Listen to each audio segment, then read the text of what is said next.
bienvenue, bienvenue à tous. Bienvenue aux entretiens Jacques Cartier, l'édition 2025 à l'université Jean Moulin Lyon 3. Et pour cette journée dans notre université, la thématique, c'est un petit peu vous, parce que comme vous le voyez sur le titre, c'est les jeunesses francophones.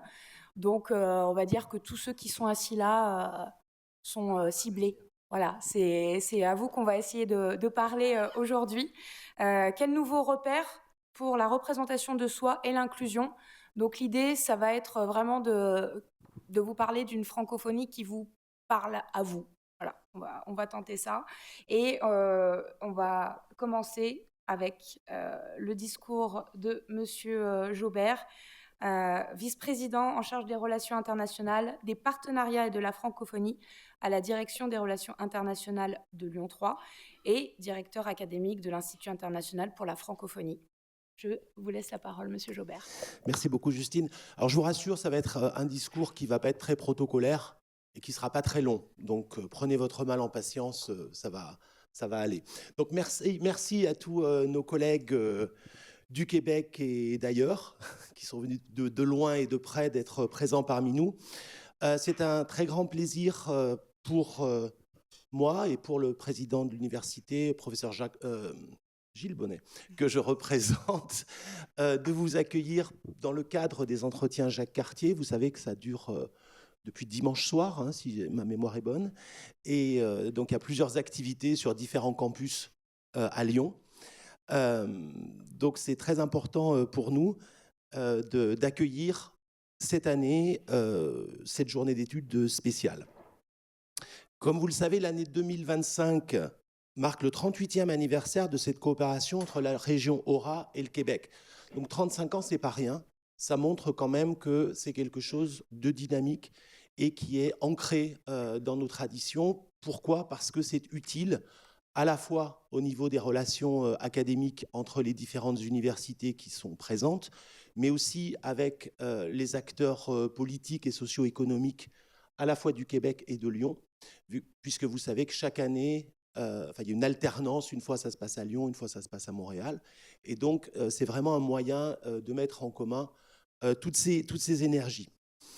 Donc, en ma qualité de directeur académique de l'Institut international pour la francophonie, comme le rappelait Justine, je suis très heureux que cette année, nous renforcions notre participation à ces entretiens Jacques Cartier, avec cette journée d'études donc consacrée aux jeunesses francophones, donc bonjour à la jeunesse francophone, et en s'intéressant à la représentation de soi et à l'inclusion, en collaboration bien sûr avec l'Université d'Ottawa et la Caravane des 10 mots. Ce sont des thématiques qui sont particulièrement importantes au niveau de notre université.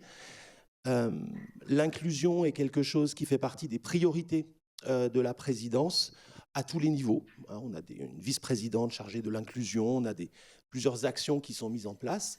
Mais c'est vrai que l'inclusion linguistique relève plus du domaine de la recherche que du domaine du quotidien. Et c'est vrai que c'est quelque chose qui est très important. Moi, je suis linguiste de formation, donc forcément, ça me parle.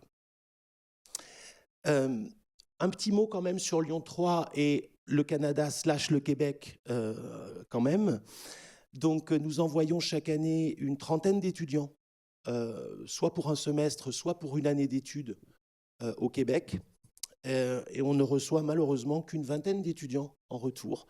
Donc ça, c'est quelque chose sur quoi j'aimerais bien qu'on arrive à travailler pour équilibrer les flux. Mais je sais qu'il y a des problématiques un peu différentes en ce moment, que ce soit au Québec ou même en Ontario, où on avait des accords très intéressants, mais les dimensions financières font que ça bloque un petit peu.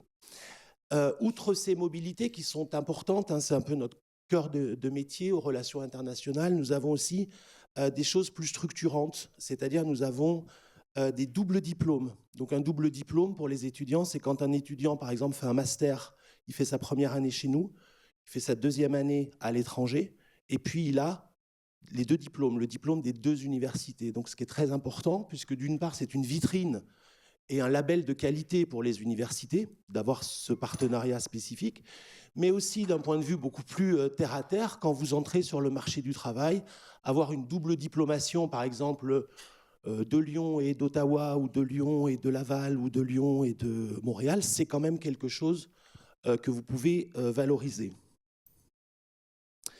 Donc ça, c'est vraiment quelque chose qui nous tient à cœur. L'autre point sur lequel on est très présent, alors je disais tout à l'heure que je n'étais pas assez présent au Canada, mais ça va s'arranger, mais l'université est très présente dans nos relations avec le Canada, c'est que nous faisons partie du réseau international des chaires Senghor de la francophonie, donc qui réunit une trentaine d'universités à travers le monde, mais 3 universités canadiennes, avec Ottawa, l'université de Moncton et l'UQAM en Outaouais. Donc vous voyez que nos liens, il y a Jacques Cartier, mais ça s'appuie aussi sur un réseau beaucoup plus dense. Et je conclurai simplement cette brève présentation en insistant sur le fait que j'ai un pins aujourd'hui. Alors, je sais que ce n'est pas le pins du Québec, hein, j'en suis désolé, je ne l'avais pas. Mais pour l'Université Jean Moulin, c'est cette année l'année du Canada, et plus spécifiquement pour la Faculté des langues. Donc, chaque année, il y a un pays qui est mis à l'honneur. Cette année, c'est le Canada.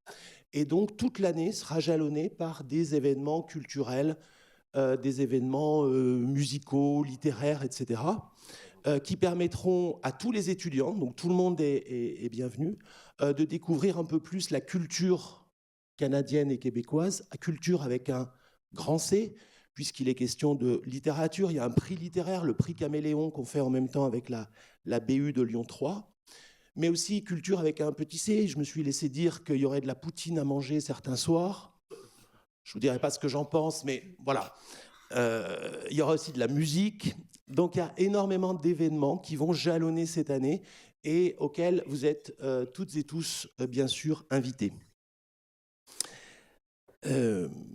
Et finalement, le point d'orgue pour nous de cette année du Canada, c'est les rencontres internationales de la francophonie de Lyon. Donc, chaque année, au mois de mars, mois de la francophonie, l'Institut international pour la francophonie organise des journées ciblées sur un pays en particulier. Et donc, le pays que nous avons ciblé cette année, c'est justement le Canada. Donc, là encore, ça sera quelque chose de très important qui mettra en lumière à la fois le Canada et le Québec, vu qu'il y aura beaucoup de choses qui concernent le positionnement linguistique, notamment du Québec, mais pas exclusivement. Je pense par exemple aux franco-ontariens, etc. Donc dans les différentes provinces, il y a quand même des poches de francophonie.